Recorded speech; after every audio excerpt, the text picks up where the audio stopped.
Alright, we got this little kindling splitter, or it's a log splitter. It's what it's advertised as. You put your whole log in there. We use it for kindling. Got it mounted to a big log there, and then a dead blow hammer.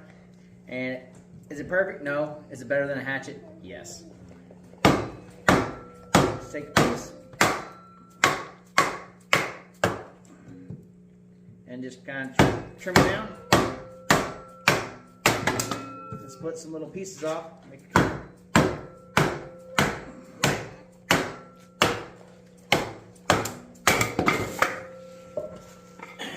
So you can make small stuff. You want to make it smaller. It's really good for making your little starter pieces of kindling. You can just half split them.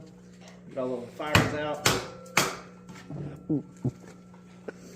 However you want. Links in the description below. Have a good day.